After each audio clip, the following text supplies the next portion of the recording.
Start, a college football podcast for everyone and everyone else. I'm your host, John Buhler, lead writer for Fansided. I'm joined today by a man who knows how to rock me like a hurricane, who knows that bird is the word in the city of Atlanta, Georgia. Cody Williams, content director, fansided.com. Your Tar Heels play today, man. How are you? Well, due to that fact, I could be better. Don't really know what to expect, but yeah, man, doesn't even have to be a real bird in Atlanta. Bird is the word, indeed. I'm doing good, man. How you doing?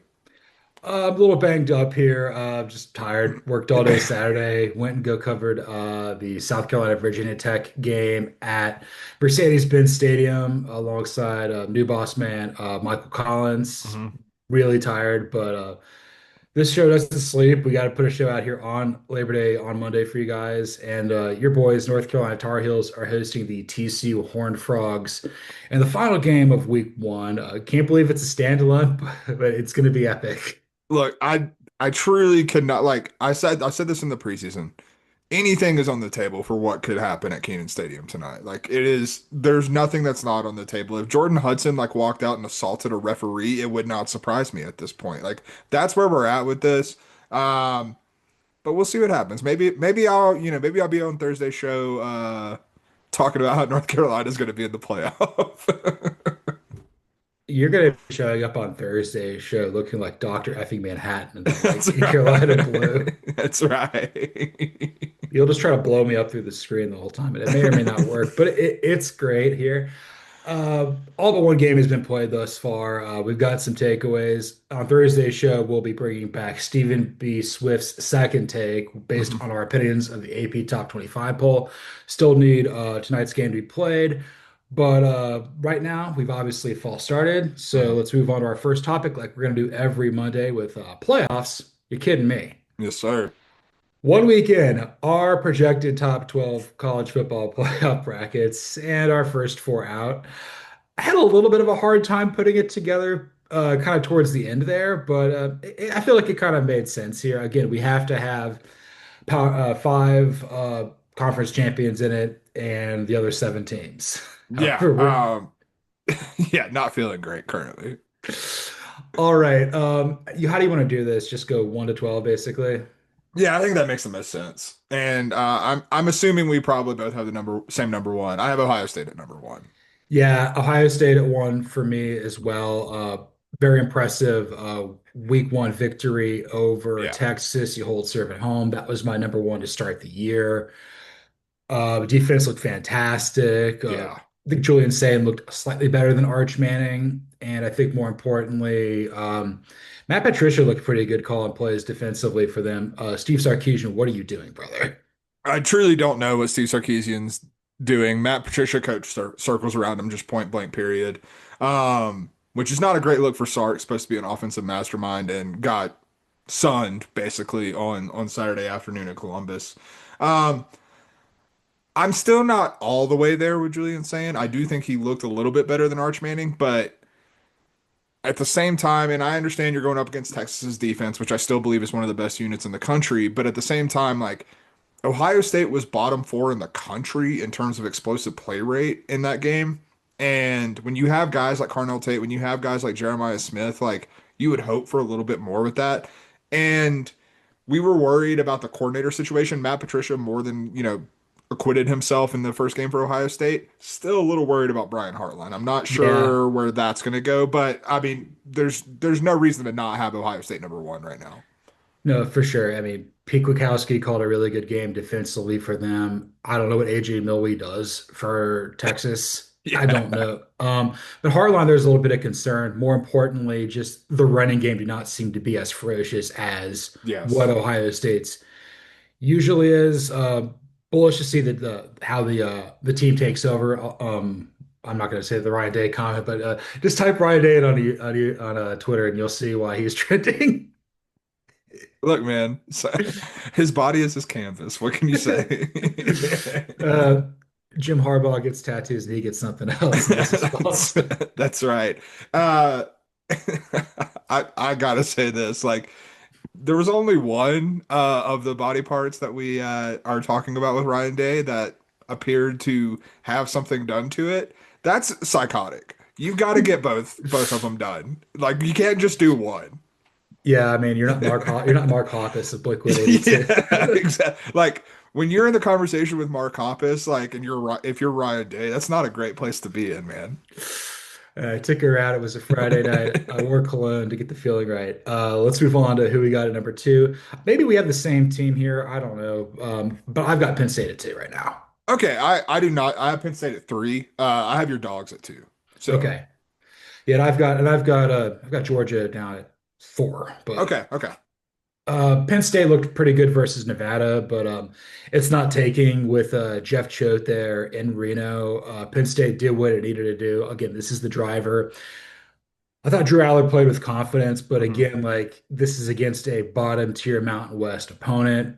Penn State should win comfortably, but they were ranked up near the top, and I kind of feel that like at this point, there's no real reason to ding them based on who they played. But I was pretty impressed with Penn State nonetheless. I don't know what you got thoughts on with them. No, so I was definitely impressed with Penn State. I mean, it was Nevada, but at the same time, they were able to dominate that game without Katron Allen and Nick Singleton really having to do a whole hell of a lot. So like that's a good sign. Like I don't think last year we would have seen this Penn State team be able to accomplish that, quite frankly.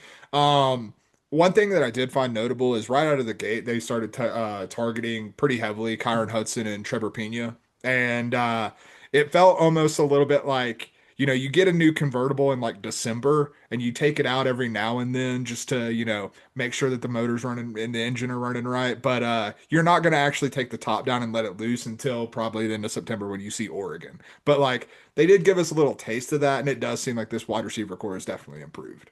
Get that park on, brother. That's right. All right, so you have Georgia too. Yeah, I have Georgia at two. I mean, again, much like with Penn State, I'm not like the level of competition is not something that's going to like win me over or anything, but I saw what I needed to see. You dominated on the defensive side of the ball as you should in that type of matchup. I think this Georgia defense is going to be a throwback to what we expect to see from a Georgia defense, which I thought last year's unit, despite the talent, was a little bit disappointing. And I mentioned it on our recap show on Saturday night, but I think the match between Gunnar Stockton and Mike Bobo looks quite fruitful. Like this looks like what Mike Bobo wants to run, and he has a quarterback that he can really like maximize what he's capable of. I don't know how confident I'm going to be in Gunnar Stockton as a thrower downfield. He's not afraid to do it, which, I'm okay with.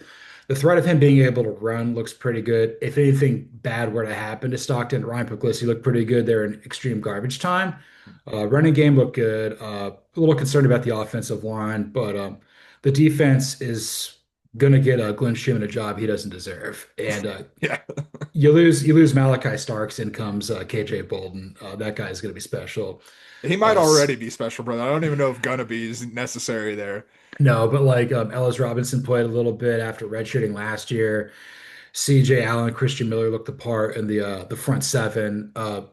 Again, I think it's kind of like level of comp here. Again, we're not going to really know how to fully assess Georgia until they play Tennessee in 2 weeks, Alabama in five. But like right now, this looks like a team similar to Penn State, where like they played an inferior opponent, a team that's not expected to do very much, handle business, basically didn't leave anything out there for us to really nitpick at. We're like, okay, this is clearly going to be a playoff caliber team. No, completely agree.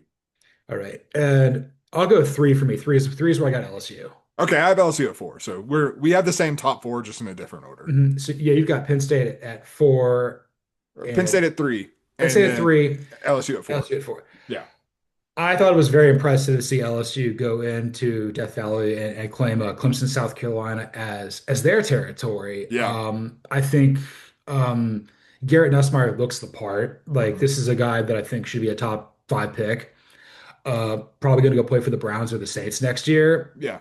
There's I don't necessarily know if he has like the Matthew Stafford or Justin Herbert ceiling, but very coachable, throws with great mechanics, always resets his feet, makes sure he's got a good throw, helps having a Papa Doug there. Mhm. Um, I mean, he could win the Heisman there for LSU. Very, very impressed with Mansour Delane coming over from Virginia Tech. Could have used him there Yeah. in the Athletic kickoff game. Very impressed with Blake Baker's side of the ball. And I think, honestly, getting a week one victory is takes a huge monkey off the back of Brian Kelly. This could be his year. Again, I don't know if LSU is necessarily going to be better versus Georgia or the upper echelon of the SEC, but LSU looks like a playoff team right now. No, completely agree. I mean, you look at this LSU team and I never had any doubts about the offense. Like, yes, there's some questions on the offensive line and they were tested against Clemson's defensive front. You're not going to see many better defensive fronts than Clemson's, though, in college football. So the fact that they held up and were still able to allow Nussmeier to get the victory, like that's a good sign with a revamped unit up front. But we've seen this offense and it just hums when you have a good quarterback, which Garrett Nussmeier clearly is. I think he's even made strides from what he was last year, quite frankly. Like he looks the part of a pro quarterback. You were talking about, like, I think one of the things that also stands out, like, his feel is just improved so much from when he first started at LSU. Like, there were a couple plays where the way he navigated pressure as someone who's not an elite athlete at quarterback was quite impressive. But again, to me, this is all about the defense, man. We saw them come and put the clamps on a Clemson team that was experienced and should have been able to hit the ground running. You have basically an entirely new defense, especially if you consider like Harold Perkins moving positions again. Like we're talking about an entirely new unit, and Blake Baker's unit really proved a whole hell of a lot. LSU was always a defense away from being a top tier college football playoff contender. And after what I saw on Saturday, I think that you have to put them in that conversation. Yeah, this feels like a team that's going to win around 10 games and be in the conversation. Last bit I've kind of got in LSU. I believe Garrett Nussmeier is a fifth-year player, which I think would be the same sort of thing as Jaden Daniels and Joe Burrow, and we saw them all flourish like being in and around college football for a long time. Obviously, he didn't transfer Yeah. like Burrow did from Ohio State and Daniels did from Arizona State, but I think being a fifth-year player at a place like LSU, I feel like there's like a sense of calm I think I've noticed from the quarterback of all three of them that I think could carry over to Nuss having a great season. No, 100%. And I mean, like, it's hard not to notice the juxtaposition of someone who is a redshirt senior in his fifth year in the program. When you're watching guys like, frankly, Arch Manning, Julian Saint, like all the new quarterbacks that are being broken in, watching someone who has the experience under his belt in the way that Garrett Nussmeier does, like it's night and day a difference, like in how they navigate the position. 100%. So we have the same four teams in different order, all getting first round buys. That would be Ohio State, Penn State, Georgia, and LSU. So that's Yes, sir. how we feel about that. Let's move on to number five. I have Miami at number 5. I don't feel good about it because I've been very skeptical of Miami, but it was impressive what they did last night against Notre Dame. Carson Beck looked the part.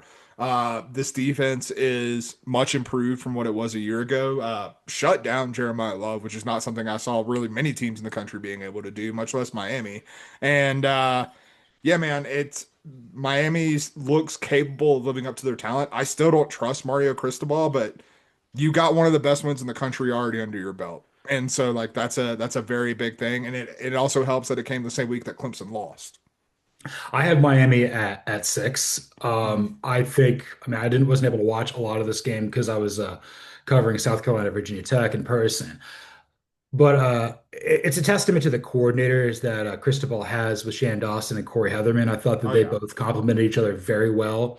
And this is a game that Mario usually loses. It was at home in the elements and everything like that. I've got some Notre Dame thoughts later, but again, it shows like Beck's just has this is his third year as a starter, his 6 years college football. Like he's seen everything. I mean, he played in a game like this in Oxford versus Ole Miss last year. He's Hmm. also played in tough spots at Auburn. Like even if it's at home, I think that like Miami right now, I'd be a little nervous if I was Clemson going up against him because I think plus he's already beaten Klubnik head to head. Hmm. Yeah. So so I've got them at six. At five, I've got Texas. Okay. I have Texas a lot lower, so we'll get Okay. there. Um, I think defensively, the Longhorns are really sound. Again, I didn't think the Longhorns were going to go into the horseshoe and win. Uh, Sark may not be ready for the big moment as much as we think he is. He's kind of starting to get in the whole vein of like James Franklin and Mario Cristobal. I mean, Arch Manning played better in the fourth quarter when it had to, but he looked like he's played small Christian private school in New Orleans, like Yeah. going up against people that played, public school powerhouses there in Ohio. Yeah. I mean, like playing in stadiums about the size of what they're playing in there. Like that's definitely what it looked like. I do think Texas will play better, but like when we talked about here when we were tinfoil hatting it, like there's a chance they may not sniff the playoff potentially. Yeah, I mean it's not out of the realm of possibility. Like we said on Saturday night, like don't give up on Arch Manning. Like this isn't. I mean, we saw what he can be in the fourth quarter, frankly. Like when they tried to mount a comeback, like Arch made some NFL level throws. Like there was that Yes. one throw down the sideline that was just dropped in the freaking bucket. There was the touchdown throw, which I'm blanking on the receiver's name, but he made a hell Uh, of a play on it. I think Livingstone or Yeah, Livingston. Yeah. yeah, exactly. And so like looking at, there are pieces there for this offense to click. I still have full confidence in the defense, and like this team is still capable of getting to the playoff, but it was you definitely starting yourself off behind the eight ball when you have a still tough schedule to navigate through the SEC. 100%. So who do you have at six? At six, I have Utah. Oh my Uh, God. Wow. yeah, I'm getting a little over my skis here. They beat the piss out of UCLA, bro. And like I'm not saying UCLA is a world beater, but UCLA is not a bad team. You're also talking about a team that has a good quarterback now in Nico in the building. And so like to beat them 43 to 10 in the way that they did, this offense looked dynamic. Devin Dampier against a power four defense looked like a defense that isn't top tier, but I would say is probably decisively average in the Bruins. Like Devin Dampier tore them apart. This Utah offense, if it's able to take the step forward that was always possible when you brought in someone like Dampier, when you brought in this new staff on offense, like this is a group that can absolutely, I think, reach another gear that even an Arizona State can't quite reach. I have them among my first three out, but like it's kind of like them neck and neck with Iowa State vying to overtake Arizona State. But from everything that I heard and saw, I'm like, yeah, it was a Utah certainly flexed on their former Pac-12 South foe UCLA. Not a good day for Nico Iamaleava at all. No, not at all. Yeah, Tennessee looking quite smart for not paying the money. That's for sure. All right, so I've got Miami at six, seven. I've got Oregon. Okay, I also have Oregon at seven. Again, I think they played Montana State. I think. Which is a good FCS team. Let's be very Yes, clear about that. it just shows like, oh yeah, that I'm not really going to discredit the Bobcats or anything like that, but this is a kind of game where like Oregon essentially did what Penn State and Georgia did, where it's like we're the better team, we're going up against a notable name in the non-conference here, with like, I guess with Dante Moore coming in at quarterback, it's like, okay, not really concerned too much here. His five starts at UCLA, he's got a little more runway than what Stockton had at Georgia. But yeah, just pretty impressed. It's like, yeah, Will Stein and that team's going to win about 9 or 10 games, maybe 11 if they get a couple breaks here and there. But Oregon kind of, not that they necessarily quelled a lot of my concerns, but it'll be interesting to see how they play Oklahoma State here soon. But yeah, looked the part. I can't really dog them too bad. I know they were like your first team out initially, Yeah. but it, I can't really can't ding the Ducks too bad here. No, like I'm not gonna say I feel like completely differently about the Ducks, but I do feel a little more confident in how seamless it looked. Like especially against a program like Montana State that yes is obviously not going to be able to match you talent wise. The fact that they are well coached, it is a well run and well oiled program. Like it was impressive to see Oregon not really miss a beat. Will Stein is still an offensive mastermind. Going to be a head coach next year. I'm more confident in that than ever.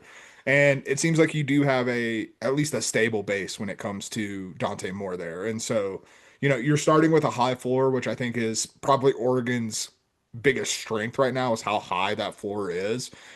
Still TBD on what the ceiling looks like, but yeah, I mean they definitely did enough to prove to me that they're a college football playoff team. Yeah, right there with you. Eight, a little bit different. I've got Arizona State at eight. Okay, I have Texas. This is where I have Texas. I have Texas Okay, just getting to host a first round playoff game. got you right there. Do you have any other Texas comments, or should I I just go to Arizona?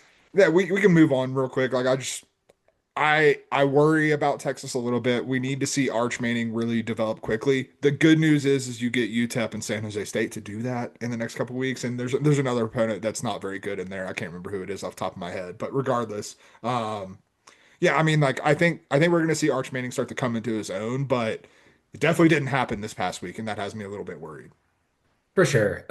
So yeah, I've got Arizona State with the last first round game.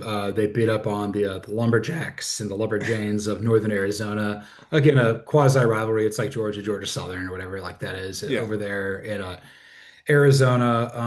Still trying to bring in new pieces there with Kanye Udo at running back and everything like that. Sam Levitt's still an incredibly talented player. Again, I do agree with you. Utah's coming down that track looking Mhm. pretty good. Rocco Beck's playing with a lot of confidence, but I mean, I wish the defense didn't give up 19 points, but at the same time, like this is always going to be an offensive first team, and Mhm. as long as the Sun Devils play with confidence on that side of the ball, they're going to win around 10 games or so. So I have Arizona State as my first team out.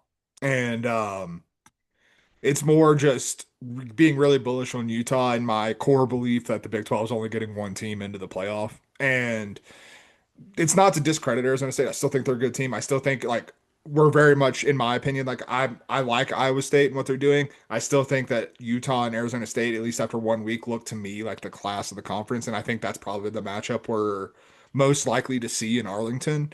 And the defense does have me a little bit worried for Arizona State. Like I think it might be a step back from what we saw last year. And while the offense is still the show stealer, what's on the marquee if you're talking about the Arizona State program, that defense did come through in a lot of big spots for them last year. Like you're not in the Peach Bowl with Texas. Like you don't have a chance with that if the defense doesn't come up with a lot of really Right. big plays. And so like if that takes a step back, and especially when you compare it to Utah in this offense that they appear to be running with Devin Dampier, I'm gonna penalize Arizona State a little bit for that. But again, it's week one. This is probably going to look just as dumb as our preseason predictions sooner rather than later.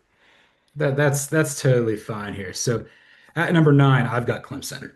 Okay, okay. I have Clemson lower actually. Uh, Barely, but they're lower. defensively, I still think they're really good. I think having Tom Allen is a real ace in the hole. Really, I do trust Dabo a lot. I feel that like he's going to get this team to Charlotte more likely than not. My concerns are Garrett Riley and Cade Klubnik. Yeah. It's too finesse. I mean, I don't trust any Riley. No, how could you?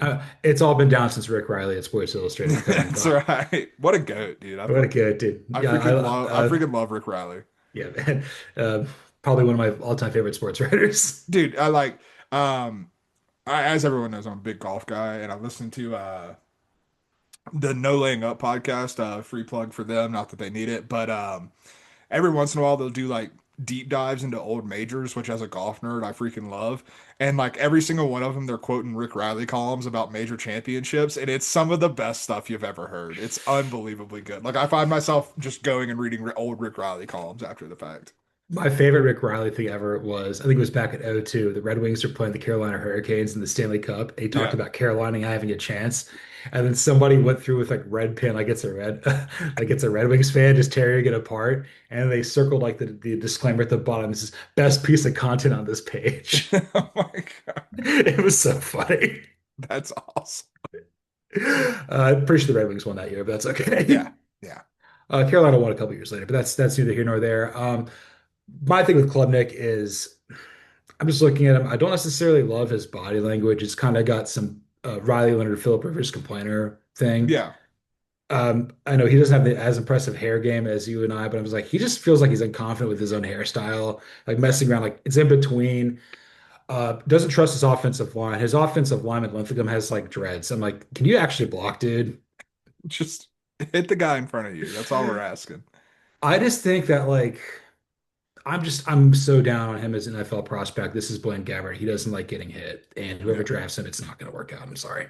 No, I'm skeptical of Klubnik, not feeling great about my Heisman pick, that's for sure.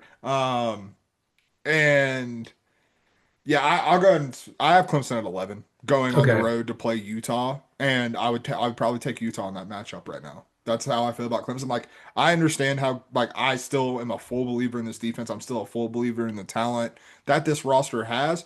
I'm even a believer in the talent that Cade Klubnik has. He's not an untalented dude. He is a very talented quarterback. It's just when you look at guys like, I talked about the experience of Nussmeier. You can see it when Nussmeier plays football, the experience that he has under his belt and what that has taught him about the quarterback position. He is a different player. I'm not sure Cade Klubnik's that different of a player than when he got to Clemson. No, like even with Bo Chapman Nix, like Bo is kind of about like the big moment. He proved that at Oregon. He's proven that Yeah. with the Broncos. He proved it a little bit at Auburn too. Yeah, a Let's little be bit. clear. Like everything with Klubnik, unless it's like, he should be playing for James Franklin. That's He's a very James Franklin-esque quarterback, that's for all right. sure. So who do you have at 9? At 9 is where I told you pre-show that I have one spot that I'm reserving for two teams, and it's very specific reason. I have the winner of Michigan Oklahoma in week 2 in this spot. So I either think that's Michigan fair. or Oklahoma. I liked what I saw from both of these teams in the first week of the season, though. And I think that there's a lot of upside. I think both of these teams are going to get better as the year goes on. And both of them are also going to have ample opportunities to get signature wins beyond this game coming up. But the head to head's going to matter there. And so, like, I'm going to use that as a separator. But Bryce Underwood's debut was rock solid for a kid who just turned 18 years old. There were times where he looked like he was 18 years old. There's going to be those because it's his first year as a starter, and he's, ostensibly could still be in high school, quite frankly. And then from the John Mateer side, like we saw the passing offense, we didn't even really see them have to break out the rushing game as well. The offensive line looks vastly improved to Oklahoma. So like there's a lot to like about both of these teams. I want a little bit more of a sample size before I like plant my flag on either of them. And like luckily enough, we get a head to head in week 2. And I've got them tied also for my fourth team out. Like Hell again, yeah. like whoever wins this game is like I'll be impressed with, but it also could potentially be a fraud bowl. So Yeah. like I'm a little more reticent on that. I'm kind of leading Oklahoma here. I that's where I lean just and like as high as I am on Bryce Underwood, like he's 18 years old, man. Like there's gonna be some mistakes that happen because of that. And like say what you will about John Mateer, like I'm not like fully sold on Moneyline Mateer necessarily, but he does have a hell of a lot of experience, and like I think that's probably the deciding factor for me. I think that's fair. So 10, I've got Illinois. Okay, I have Illinois as my fifth team out. Actually, they Okay. didn't they didn't quite make the cut. I just think Brett Bielema is a really good head coach. He knows exactly what this team is, has Luke Altmaier playing with a lot of confidence. This is a team that's going to probably be in and around 10 to 18 all season long. We'll see Mhm. where they end up. Again, it really comes down to how well they play against Indiana, which I think could determine if either the Hoosiers or the Illini make the playoff. But yeah, I think Illinois came out there and again against a lesser opponent, but like made they did enough for me where it's like, okay, I don't really have as many concerns about them as maybe I thought I did to start the year. No, I think the thing if you want to hang your hat on Illinois, I think the thing you've got to feel good about, even against Western Illinois, which obviously isn't a world beater by any stretch of the imagination, but you saw some of like the question marks answered, like losing Pat Bryant, who's going to step up in the wide receiver core, and you saw a couple guys really step up there. The run game looked good, which I think for a quarterback like Luke Altmaier, who is he's not like he's much better than a Jag, but he's also not like a high level NFL like prospect or anything like that. Like he's kind of in that space between to borrow a term from my personal hero Bud Elliott, Jag plus, like better than a Jag, but not quite much more than that. Having a run game is very important for that, and I reserve the right to make more assessment of the defense when they're not playing Western Illinois, like that, need to see a little bit more from there. But like Illinois is in a good spot, and like I would not be surprised if they end up here, even if I don't have them currently in the bracket. Western Illinois has got a funny mascot named like the Loggernecks, I think, or something. God, It's like lumberjacks, lug nuts, or something. the luck nuts. Leathernecks. They're the leathernecks. There we go. I'm like, what's Ricky O'Donnell's alma mater from SB Nation? Trying to That's remember that. right. All right. So who'd you have at 10? I haven't said it yet. I have the South Okay. Carolina Gamecocks at 10. And I have them at 11. Hell yeah. I have Clemson at 11, as I already said. So that rounds out the top 11 of our brackets. But South Carolina, I was really impressed, if I'm being honest, especially because the offense was disjointed. We'll talk about that more in just a second. But the offense looked a little disjointed, but you still saw the explosive nature of it. If you get Nick Harbor in a one-on-one matchup, good luck. Like the dude's a physical marvel. Like fastest kid alive from super bad, like truly out there. And LaNorris Sellers just making plays that most quarterbacks can't make, quite frankly. Like that sack he avoided, then ended up running for the first down. Like I say the sack. It was like three separate sacks that he avoided to go and then run for the first down. Like unbelievable. And like even with the offense looking disjointed, they still won by two scores. I think the biggest key for me with South Carolina though is not that Virginia Tech's a world beater. Like I think we have very serious questions about Brent Pry's team, but at the same time, that defense for South Carolina that we were a little bit worried about with the guys that they lost. You lost to Kyle Kennard, you lost to Demetrius Knight, you lost to Nick Emanworry in the defensive backfield. They looked up to the task, man. That defense didn't look like it had really missed a beat. And so if that's the case, like that was my big concern is that if the defense takes a step back, then yeah, South Carolina might have a tough time with the schedule that they have to navigate. I'm a lot more confident in the defense after what I saw on Sunday. Yeah, Clayton White was the only coordinator that was returning. And again, we'll talk about this here in a second. Again, losing Eamon Worry, Kennard, and Knight all to the NFL. You still have Dylan Stewart making plays as well. Trying to remember who had I think it was Johnson picked the ball off the end zone and took it out to the 2 yard line. Yeah, that was a decision. I was like, what are you doing? Uh, there's a guy that lived in my neighborhood growing up, 4 years older than me. His name is Richard. I'm not gonna say his last name. It was very rare in my high school for somebody to play like to start in all three major sports teams. Yeah, Like I think he played like he was a pitcher, point guard, and then he played safety for the the football team. the All-American guy, let me tell you. Yeah, super jock. He had an amazing pick and took it out to the 1 yard line. Watching it on TV, my high school coach just chewed him out. Look, man, sometimes you get a little carried away. And also, very fitting for Beamer Ball to show up and get a 80-yard punt return touchdown against your dad's team. That was a pretty cool moment.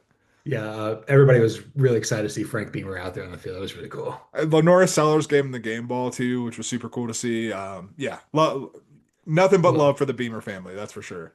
yes. So I've got South Carolina at 11, and I guess it's time to go for our Group of Five team here at 12. I've got South Florida at 12. Hell yeah, brother. I love that. I'm sticking with Tulane. Tulane didn't show me anything that didn't like I'm not gonna go too deep on Tulane. They beat the piss out of Northwestern, which doing so against the P4 team, even if it is Northwestern, like that's a nice feather in your cap for John Summerall. Alex Golish, or maybe it's Golish, whatever. We're never going to get it correct. No, not at all. Brown looks pretty good at quarterback. This is a guy that wins like the Heisman a lot in college football. Just going out there and just beating the snot out of Boise State, that was very impressive. South Florida has had a really good defense throughout Golish's tenure there, and now they're starting to kind of get it going offensively. I don't necessarily know if they're going to be able to beat Tulane head to head in American play, but I It'll think be a fun one. It'll be a hell of a fun game though. you beat a better opponent in Boise State versus Northwestern. But like Jake Retzlaff looked really good coming in there. Also, shout out TJ Finley is now going to Georgia State. My guy's trying to break some records of number of entries on the college football reference page. The JT Daniels you have at home. Brother, he's putting JT to shame, Yeah. truly, at this point. All right, let's rattle off our first four out, and then we'll go back through like our top 12 and move on. So Notre Dame is my first team out, followed by SMU, Utah, and then Michigan and Oklahoma. So I have Arizona State, the Michigan Oklahoma loser, as my second team out.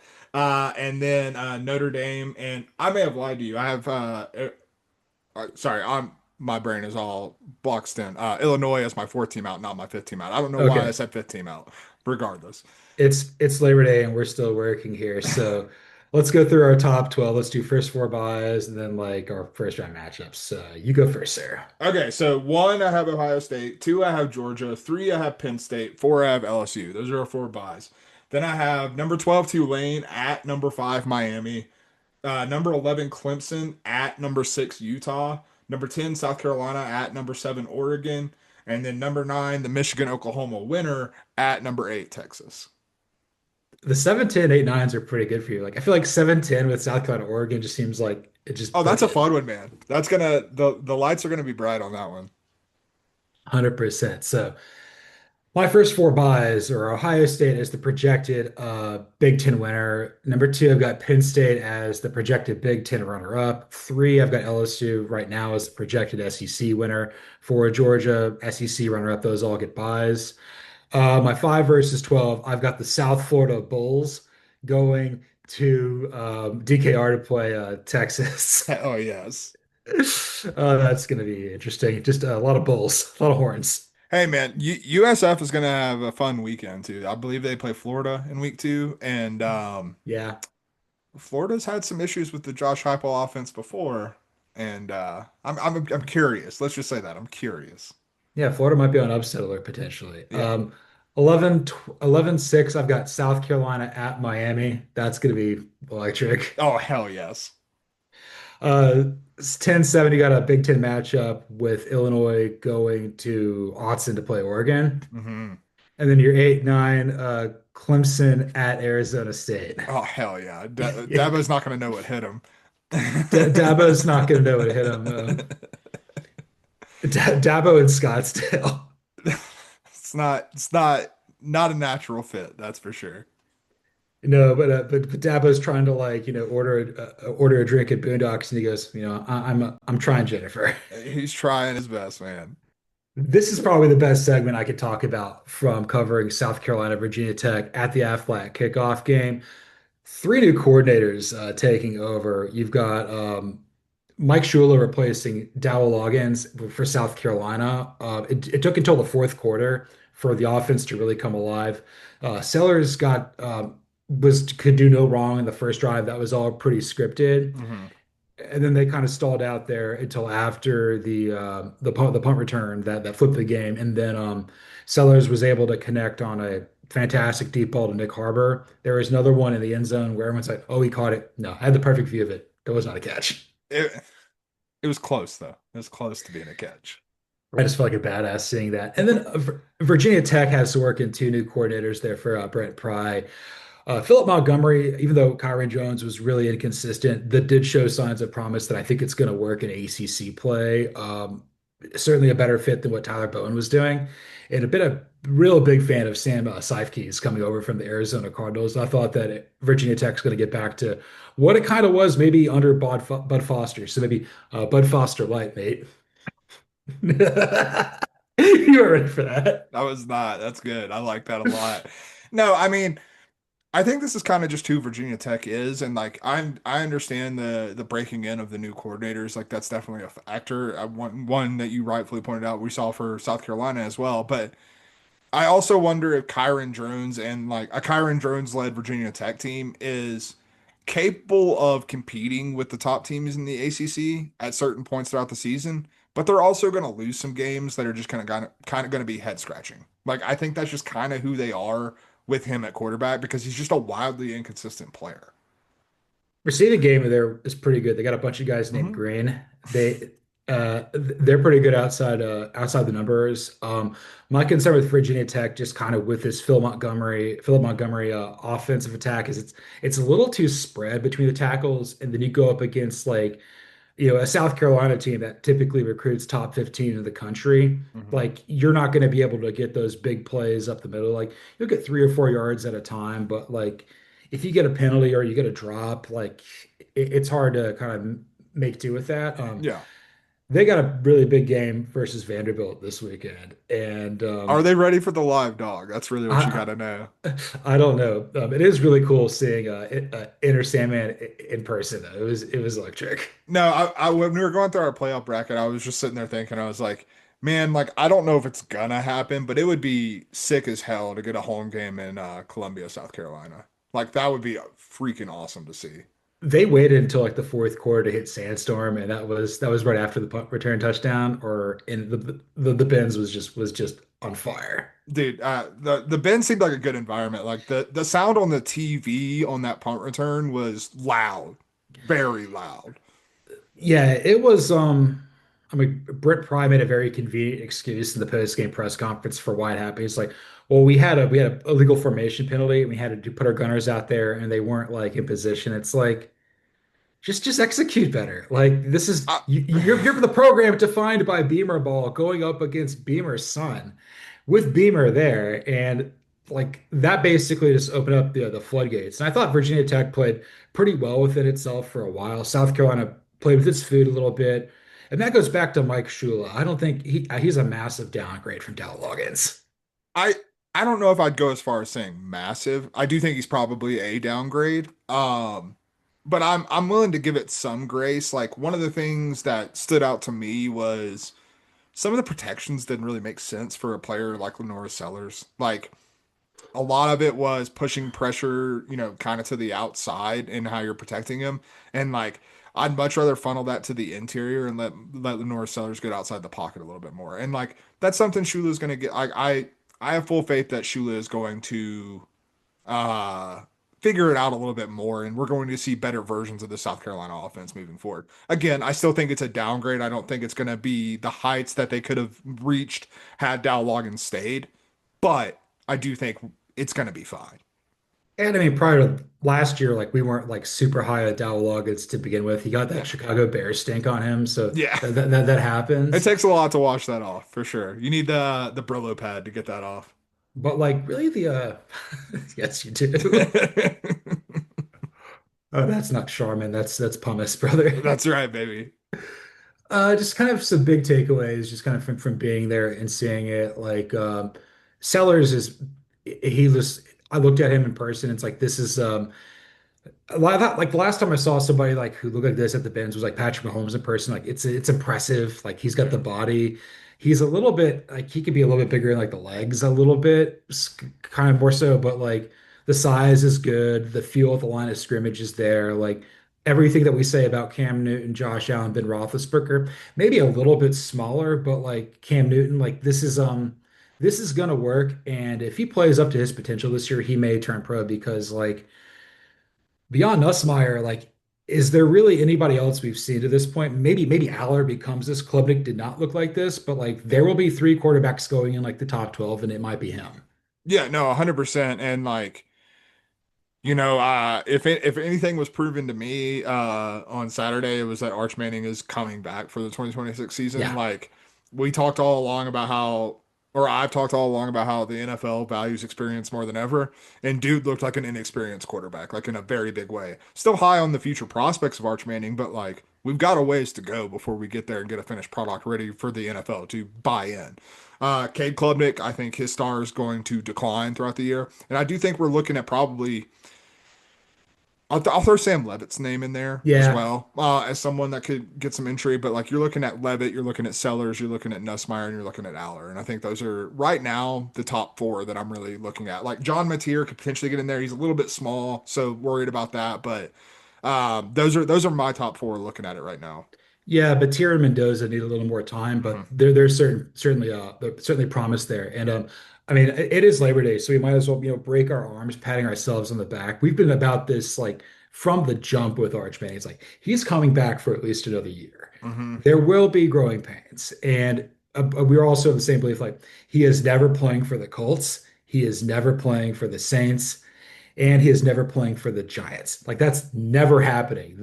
They might even not even let him go to the Broncos. Not that like Bo Nix has like, got that job anyway, but like you're looking at a guy where like, if it works out, he's playing for like the LA Rams in 2 years. I Let me put my tinfoil hat on for you real quick, Bueller. A certain team that I happen to root for, known as the Dallas Cowboys, now has two Yeah, first round picks in each of the next two drafts. yeah. Feels like a play for Arch Manning. It really And does. I mean, I'm looking at other teams out there too. Like we like the front office there in Cleveland, but like I don't think the Mannings trust the Browns organization. No. I mean, even with Uncle Peyton ties to UTK with Jimmy Haslam, but like I don't know. But like I think Peyton is friendly with the Haslams for the Tennessee ties. I think he also knows that probably not the best situation for his nephew. no, but like the Rams and Cowboys seemed like logical potential landing places for him. I can't even think of another one. Like if it doesn't work out with Sam Darnold, maybe go to Seattle. Yeah, I like that. That can make a lot of sense. The last thing I got to say from the other player that really impressed me from Virginia Tech, you got to be prepared for this guy in ACC play. That'd be A guy along the defensive line, Emmett Laws. That guy's got Dude, something. he's got a little bit of juice, man. Yeah, he was living in LaNorris Sellers' lap there for a little while. He's kind of got some of that Grady Jarrett vibes to him, which I Hmm. think like this is gonna work. Yeah. Yeah, 100%. That dude can play. Yeah. Well, we'll see. I'm curious to see what Virginia Tech looks like in ACC play because I'm still dubious of the ceiling, but I do think that they have the real potential to clip somebody. It looked better than what it did a year ago, and I'll Yes. say that was undeniable. The score didn't reflect that. It was a much closer game than the 13-point deficit you ended up losing it by. But special teams is good. They got a hell of a kicker too. Oh yeah, absolutely. Kid's got a boot. Brett Pry leaving two timeouts in his pocket, could get a 56-yard field goal with 6 seconds left before the half. Because Got why not? got to do what you got to do, man. Not everyone coaches by the book. Not everybody coaches by that book. It was Shea Beamer was feeling himself up there at the podium with the old leather helmet on her. He points at LaNorris Sellers and says, "That's my quarterback." That's right. We're going to use this to describe what happened down there in Miami Gardens between Miami and Notre Dame. Experience was a big time factor here with Carson Beck having a lot and CJ Carr having nothing. No, 100%. And we saw a lot of that in the first half. Miami just looked like a plain and simple, the much better team in the first half, and early parts of the second half.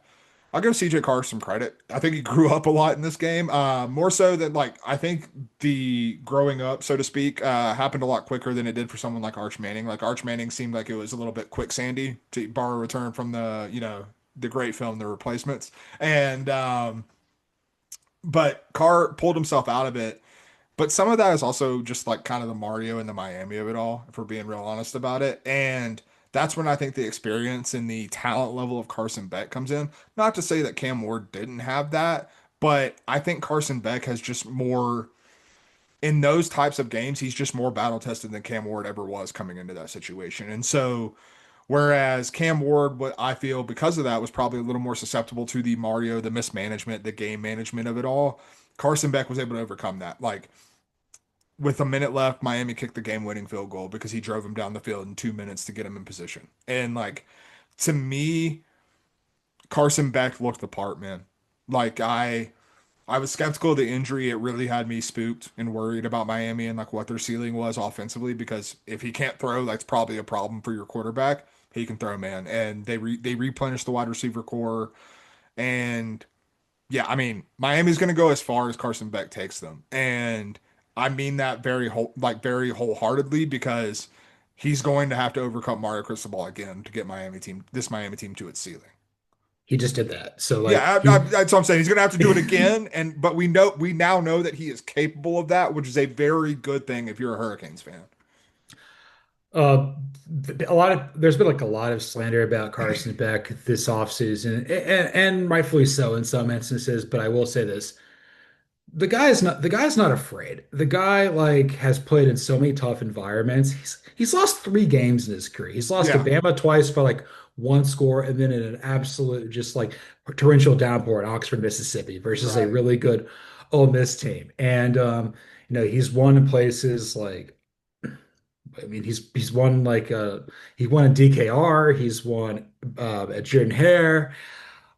He won a game versus Texas again where his arm didn't work and he couldn't Yeah, throw the ball. right. I'm never going to question his toughness. I do kind of wonder like if his skill set's really going to translate to a high-end NFL sort of thing. I don't know if he's a first-round pick, certainly probably a day two pick at this Yeah, point, but I think the some of the clutch component he has is something that I was kind of dubious on Cam Ward, and it kind of really came through. And as far as like the Notre Dame of all, they didn't really run the ball as much as they probably should have. They no. asked CJ Carr to do it a lot. I understand Mike Denbrock's one of the best OCs in football, but this is like it's something about Notre Dame making their quarterback throw it a bunch in a hurricane. Yeah, big BK vibes, that's for sure. Um, no, I mean it was shocking, but at the same time, they didn't run the ball effectively when they did run the ball. So I mean, give Mike Denbrock some credit for not like banging his head against the wall. I think Miami's defense, and like to the point of CJ Carr growing up, like I think Miami's defense dared CJ Carr to beat them. Like it felt very similar to I'm totally blanking on what game it was. Oh, Florida State, Alabama, where, Florida State looked across the line and was like, hey, Ty Simpson, try and beat us. And he couldn't do it. And like CJ Carr early in the game could not beat Miami.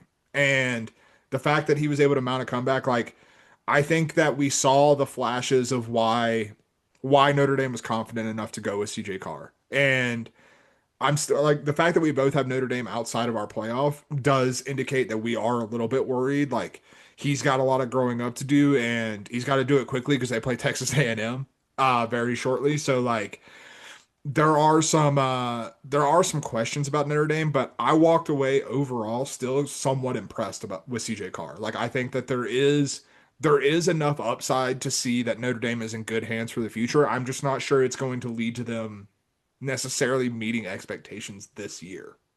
We'll talk about this here in a second, but yeah, like I had them going undefeated and during the regular season. That's not happening anymore. Yeah. It does. I will say though, with Steve Angeli struggling with the pass rush from Tim Banks in the first Aflac kickoff game versus Tennessee, maybe they were justified in letting Yeah. him leave. But this is what you signed up for. A true sophomore like going in here trying to redshirt freshman trying to figure this all out versus another top 10 team.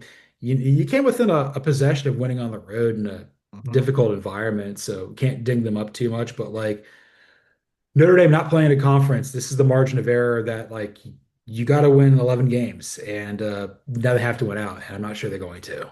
No, I'm not sure they're going to either. And unfortunately, like CJ Carr or not, Notre Dame, we make a lot of fun of Marcus Freeman's Notre Dame for like losing the Northern Illinois games, losing to Marshall the year, like, the bad losses that they have taken and the kind of inexplicable losses. There's also a lot of close losses in games just like this. You think back Yeah, to the Ohio State 10 men on defense game and stuff like that. Like they've lost a lot of these games, like not coming through in the clutch, and like that's something that's on my radar. I'm not saying it's like a epidemic or a huge problem, but like whenever you've seen Notre Dame, particularly early in the season against elite level competition, they've fallen just short a few times at this point. I mean it's the Notre Dame of it all. It's the academic standards. It's the being at the Indiana Michigan border, the Mhm. Catholic overtones. You have to recruit a certain type of player. It's like Miami. They just got to recruit a Brevard Dade County. They can basically do whatever they want, They're, man. they're recruiting on Snapchat, man. Like it's crazy. That's right. But yeah, very impressed there with Miami, and I think again, this is a team I think we both had like in and around the playoff, maybe not in, but like certainly on our radar. Yeah, no, 100%.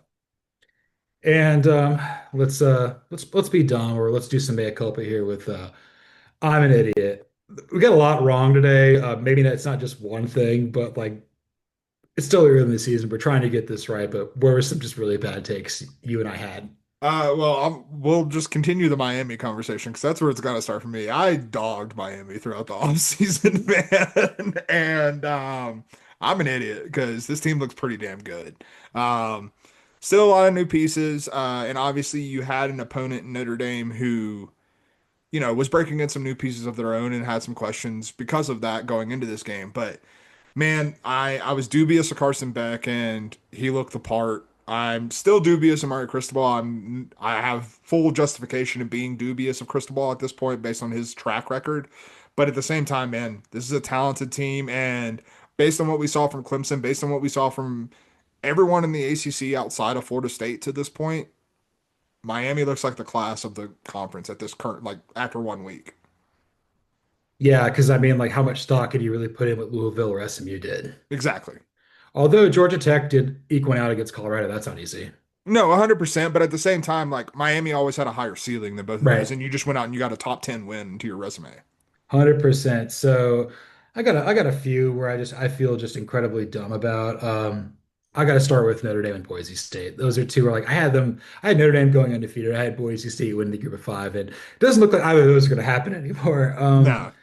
Probably the best way to say it for the Notre Dame of it all is like I looked at the schedule and I kind of thought, yeah, they might beat Miami, but I kind of overlooked the fact that like you don't have a seasoned veteran at quarterback. You know, it was Riley Leonard last year, it was Sam Harden before that. I'm just kind of assuming the whole like someone who's been around like Ian Book for a while, just Right. the inexperience there really pulls the Irish back a little bit. And as for Boise State, like I really wanted to believe in Maddox Madsen. Maybe he could still be a guy. Maybe I overhyped Spencer Danielson. Clearly I did, but like Ashton Jeanty, yeah, that was that team's heartbeat, and now they're getting a dialysis to try to whatever's else going on. Yeah, it doesn't look good for Boise, that's for sure. Especially because you have still a pretty tough non-con coming up. You actually get to see Notre Dame here in a couple weeks. That's probably not going to go well for the Broncos. I think you got to play Arkansas too, or something like Yeah, that. Yeah, yeah. The way Byron Brown ran on you, Taylor Green might do a little bit of the same, brother. I think that's totally fair. And I don't know if we have anything else. Maybe we could talk about Alabama here for a second because that was kind of a I don't know if we're like idiots, but like maybe the I Florida State. I feel No, good about my Alabama takes because I that's another team I was dogging and I felt right about that. I do have another one from the SEC though that I am an idiot about, or at least after week one. I think I owe Joey Aguilar an apology. Um, Speaking to someone who I was low on, can't even say not high, I was very low on. Played very well. I still think some of it was Syracuse, but hey, Tennessee got it done, and Joey Aguilar put up big numbers in this offense. If he continues to do that, we'll see for Tennessee. I'm still a little dubious, but for now, I do owe him an apology because he looked a hell of a lot better than I expected him to in that week one game. you did get Georgia at home in 2 weeks. I would still probably take the dogs in that Yeah, situation. But like you've got a quarterback right now that could probably at least hang with your three big annual rivals with Alabama, Florida, and Georgia. And yeah. you could conceivably win all three. You could lose them all, but like Aguilar is not, you're not coming up dead with him. The nicest thing I could possibly say, he is better than Ty Simpson. So there's that. And I'll say this, I really thought it was going to work with Nico at UCLA. Hey, it still might, man. Like Utah might just be real good. I think it's just kind of a combination of Aguilar looking good, Nico Yeah, not so much. And I think it's just kind of like it's a testament of like, you got a coach who really wants his alma mater to be good versus a college football Hall of Famer in Kyle Whittingham. yeah, yeah. It's the power of friendship versus we're just good.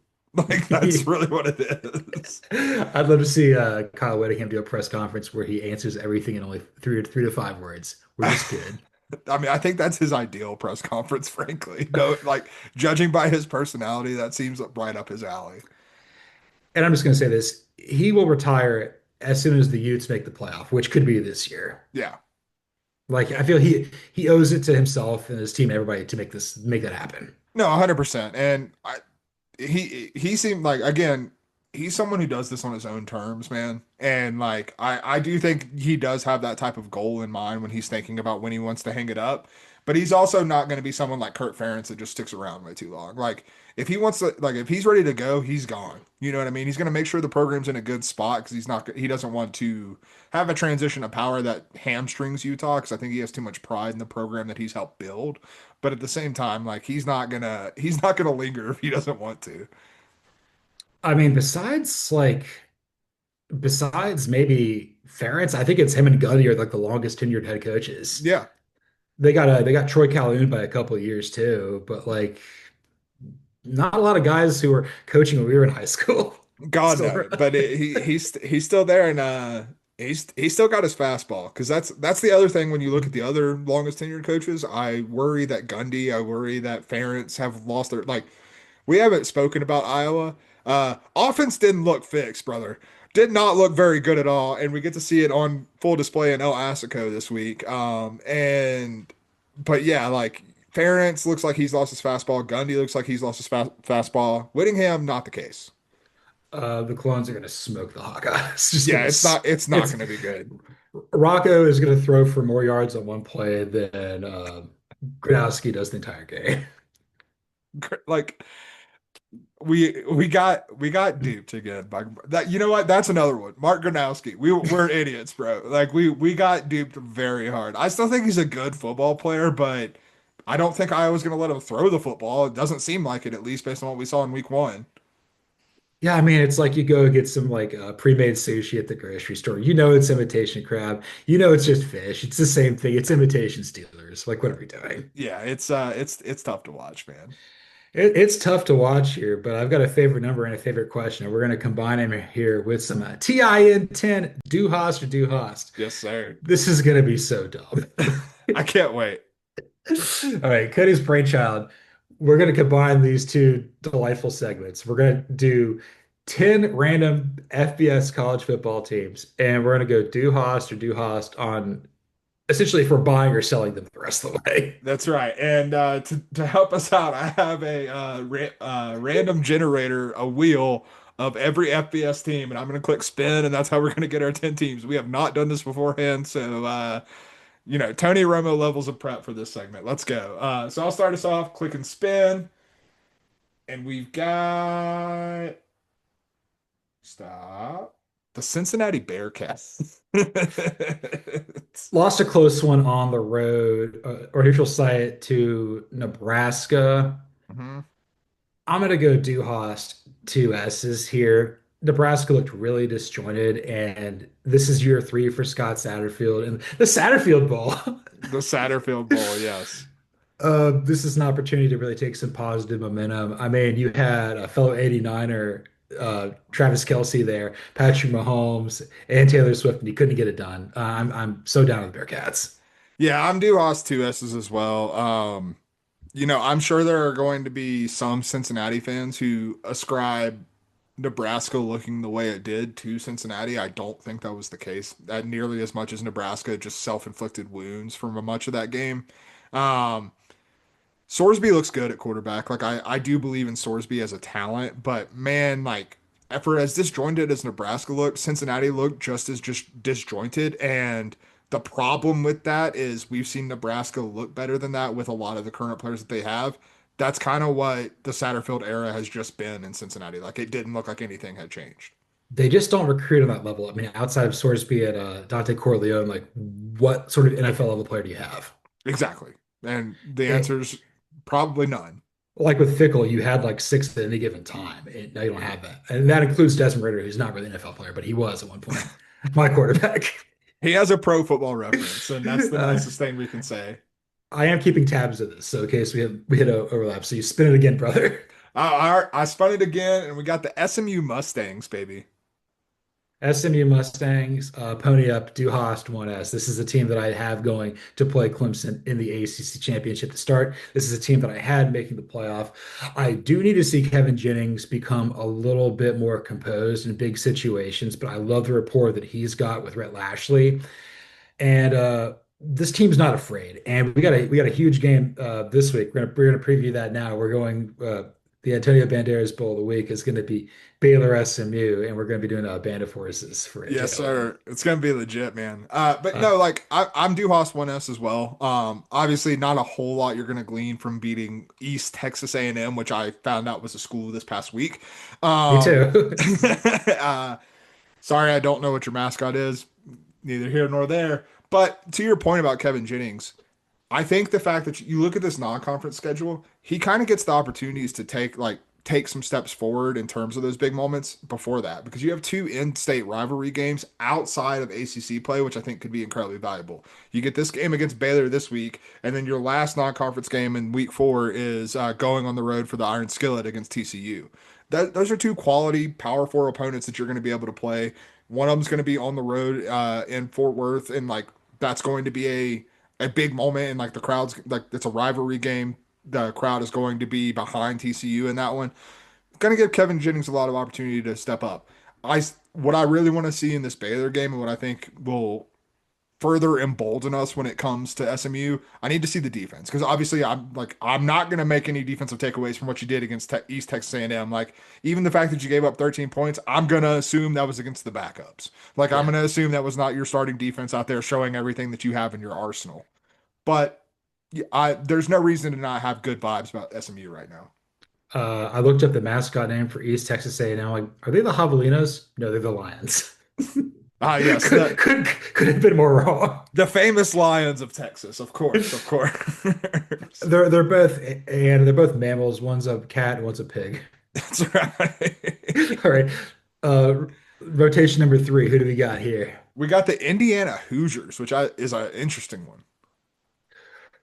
That is that is very close. I'm blanking on exactly what they did win because if they lost, I would have remembered Yeah, that. they won, but it wasn't that pretty against ODU. Yeah, ODU kind of looked decent at times. I'm gonna go do Host two S's. I think right now just because. Again, you still got to work it in with Fernando Mendoza. You got to have time on your side, but ultimately, it's coming down to the game where your season is going to be decided on the Illinois game. Mhm. And maybe I'll be wrong here, and this is coming up here very quickly, but like I think Luke Altmaier just feels has a better feel for the offense right now than Mendoza, and I think that might matter. Plus, I think people are rooting for Bielema and not for Signetti now. Yeah. No, I'm gonna go Duhas 1S. I'm still a believer. It was not a pretty. I watched a pretty decent amount of this ODU game. The offense, talk about disjointed. The offense did not look like it was coalescing very quickly. Mendoza looked uncomfortable out there at times. But I think that you have two opportunities to get that right before the Illinois game, and lesser opponents than I think even ODU is. You have Kennesaw State and Indiana State on the docket, so time to get it right. And I'm still a believer in Kurt Signetti. I'm still a believer in Mike Shanahan. Like I just think that what we saw in week one was things aren't necessarily clicking just yet, but there's too much talent for me and like talent on the field and talent on the sidelines as well for me to not still have some faith in the Hoosiers. And for me, it was a very slight 2S. Like Yeah. I'm right. I had to pick a side, so that's No, okay. 100%. 100%. All right, number four. Who do we got? Let's see. Oh, baby. The Penn State Nittany Lions. Let's go. Gosh. Right now, I'm gonna go do Host 1S, but I see some dark clouds in the future. I'm going 1S with a bullet, man. I'm very confident in this Penn State team. I'm gonna go ahead and put my bang my fist on the table. I think they get Ohio State this year. I think they're able They to do might. it. Uh I think that when you look at I think the biggest thing for me is like I do think the offense has made upgrades. Like I think Drew Aller's going to take a step forward now that you have actual receivers that he can throw the football to. We obviously know what the run game is. The offensive line is going to be good once again with Rucci and company.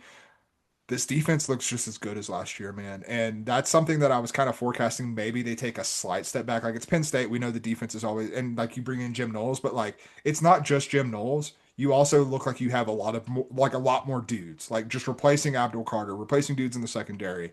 Like you have the dudes that we're used to seeing on a Penn State defense, and now you have the best defensive coordinator in the country.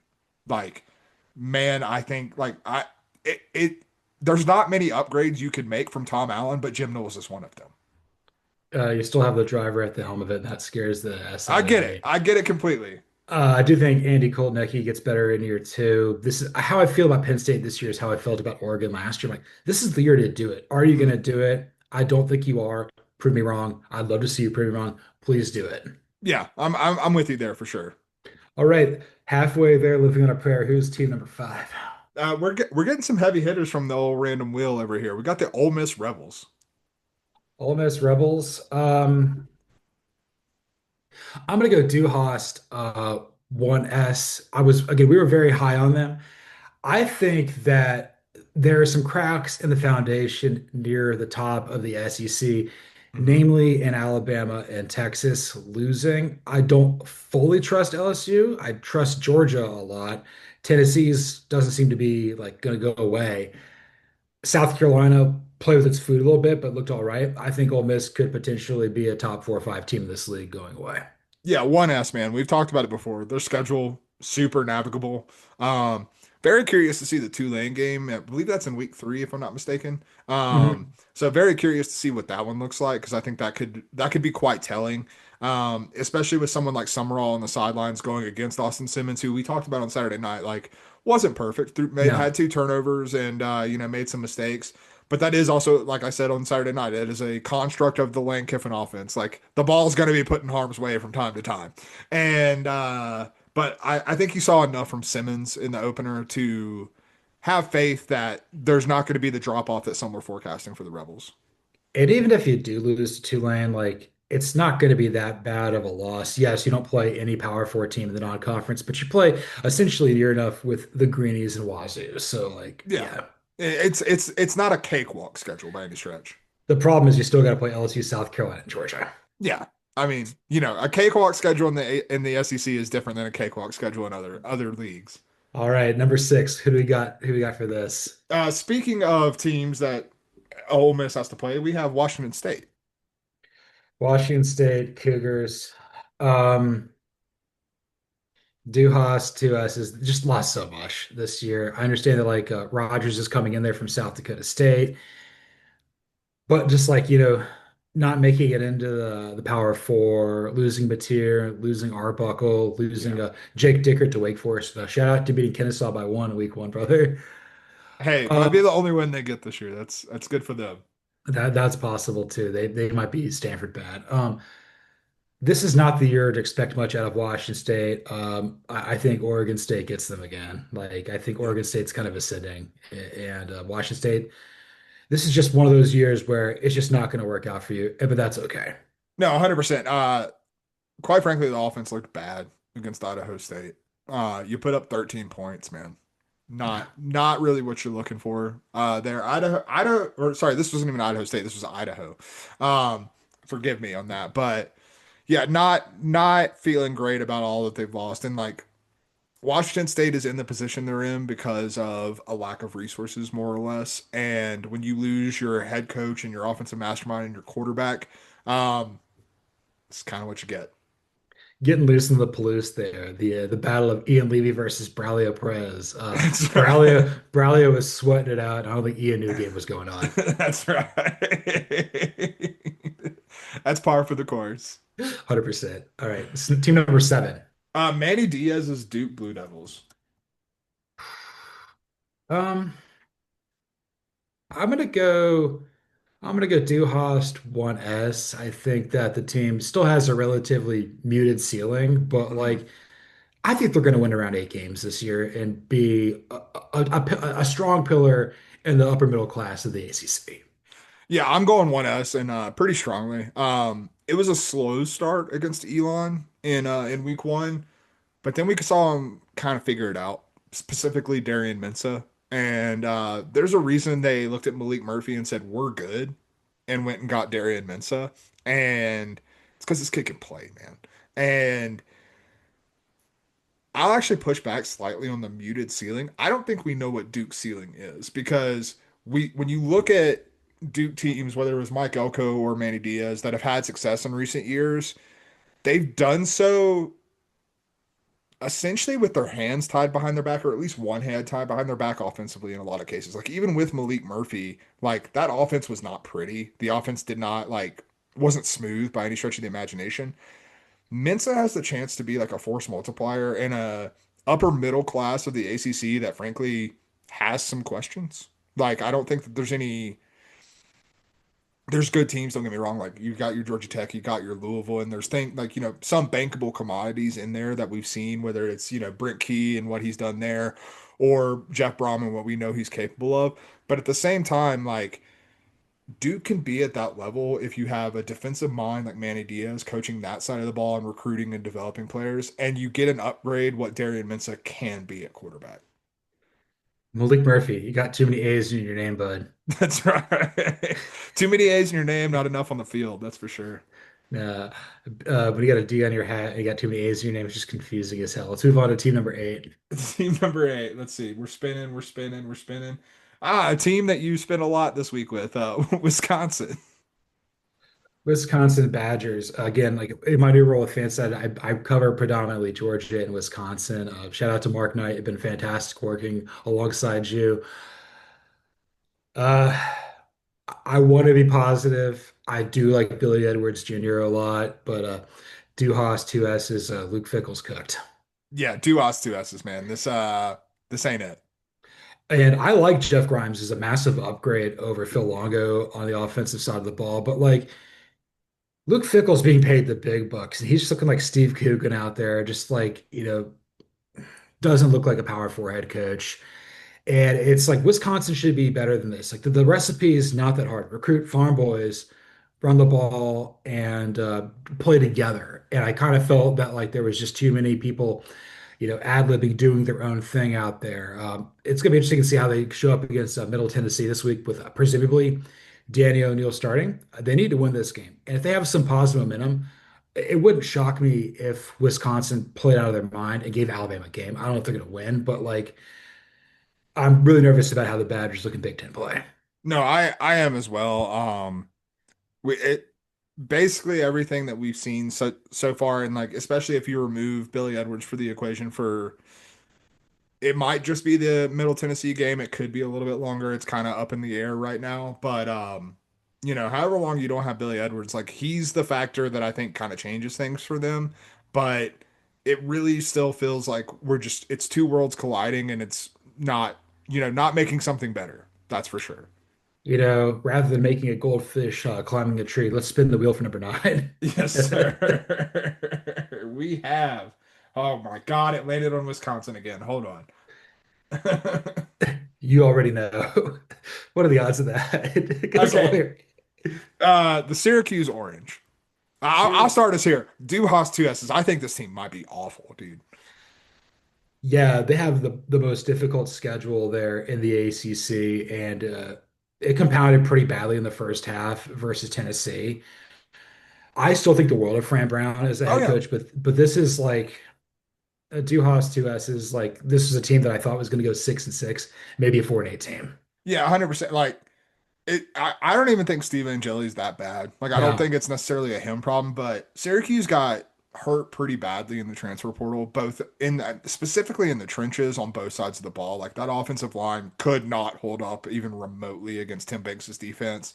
And Joey Aguilar had time to do whatever he wanted because they couldn't get pressure on him. And like when you look at the ACC, when you look at Syracuse's schedule, it looks like it's a pretty substantial uphill climb that they're going to have to do. And like, I'm not sure that like, I just don't think that they have the dudes that they had last year to like Steve Angeli, even if like I don't think he's a bad quarterback, he is a downgrade from Kyle McCord. The offense is downgraded substantially. The defense wasn't very good last year, and you lost basically every best player you had on that defense from a year ago. I will say this, even though we are down on them, I'm not going to put words in your mouth, so I'm just going to say it. No, They are going to be out of it, and they're going to beat somebody in November that's going to cost them a chance to go to Charlotte. I like that. I don't hate that at all because like I'm right there with you. I have a lot of faith in Fran Brown as a head coach. Like this isn't me writing off Syracuse like entirely. It's just you came in, you built a roster through the transfer portal last year, and then the transfer portal bit you back this year. Like that's kind of the job that he was walking into. Syracuse is not going to be a perennial power. Like you're in Syracuse, New York. Like you're facing a lot of challenges based on that alone. Not to mention the fact that it's always primarily going to be a basketball school. Not to mention the fact that you're basically building from the ground up from where Dino Babers left the program. So like you have an uphill battle, and this is going to be one of those where the stone kind of rolls back a little bit like Sisyphus. I mean, yeah, this Francis, this is how we do it, That's Brown. right, baby.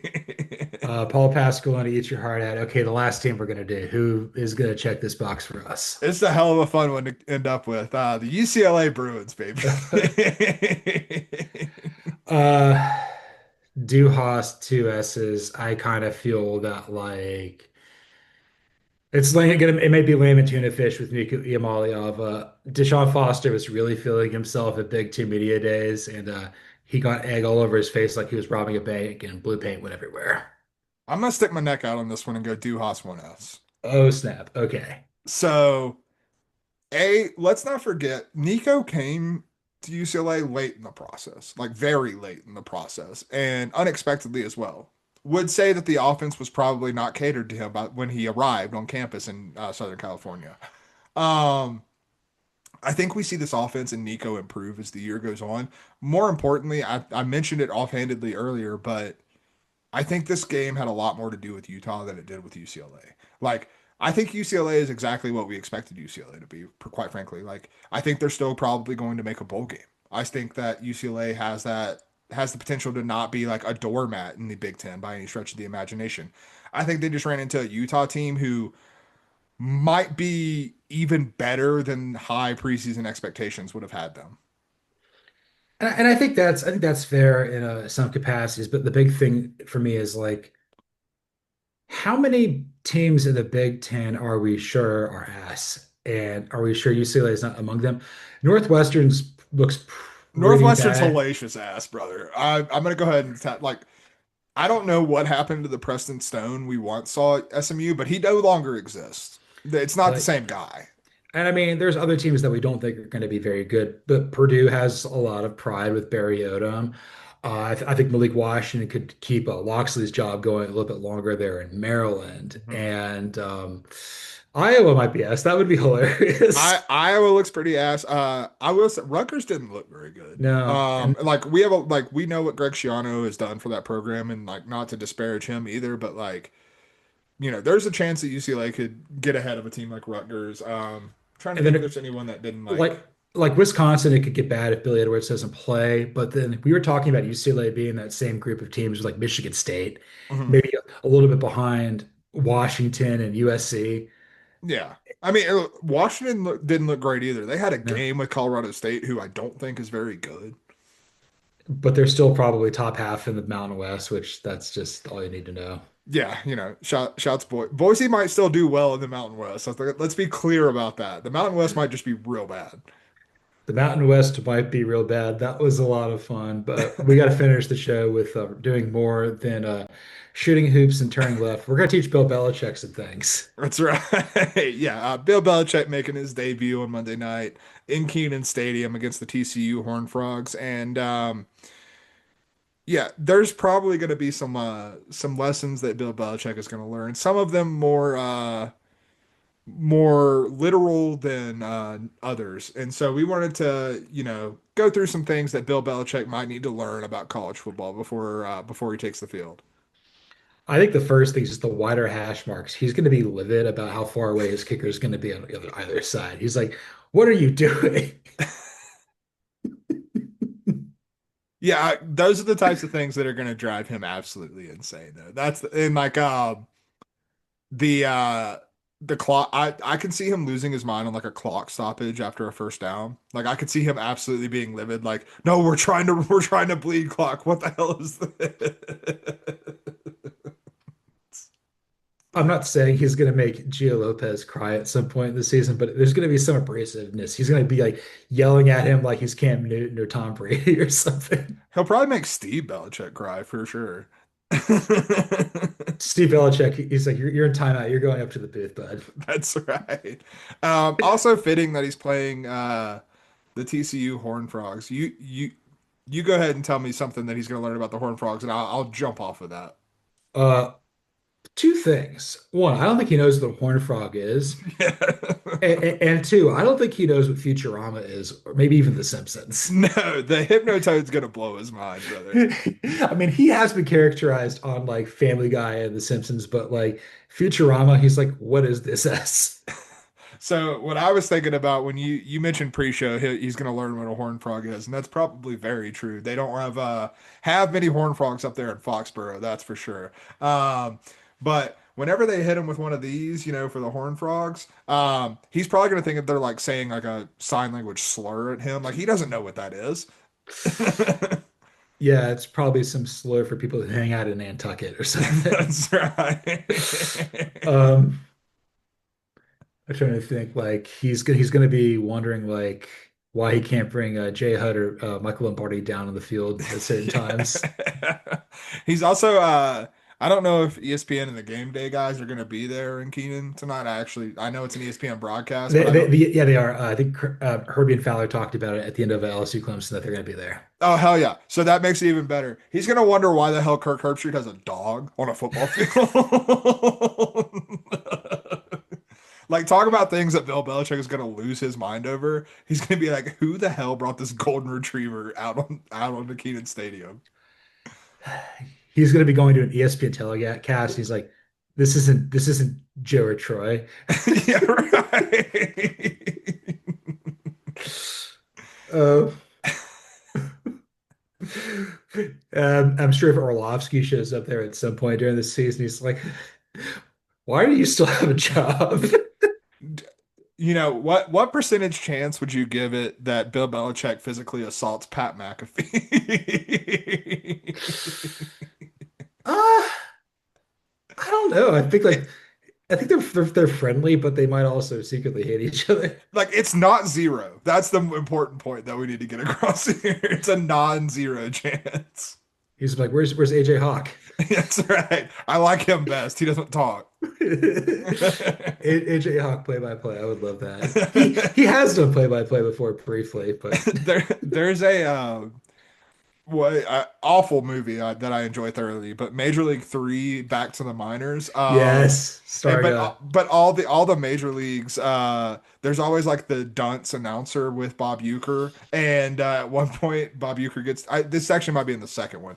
Bob Uecker gets too drunk and he passes out at the microphone, and the guy gets on the mic and he goes, "Fly ball, caught," and it's like a diving catch, like an incredible play, and it's just fly ball, caught, and that's what I imagine AJ Hawk commentary being like. I wonder what his thoughts are about Home Run Anderson downtown. Downtown. Oh, wait a Billy.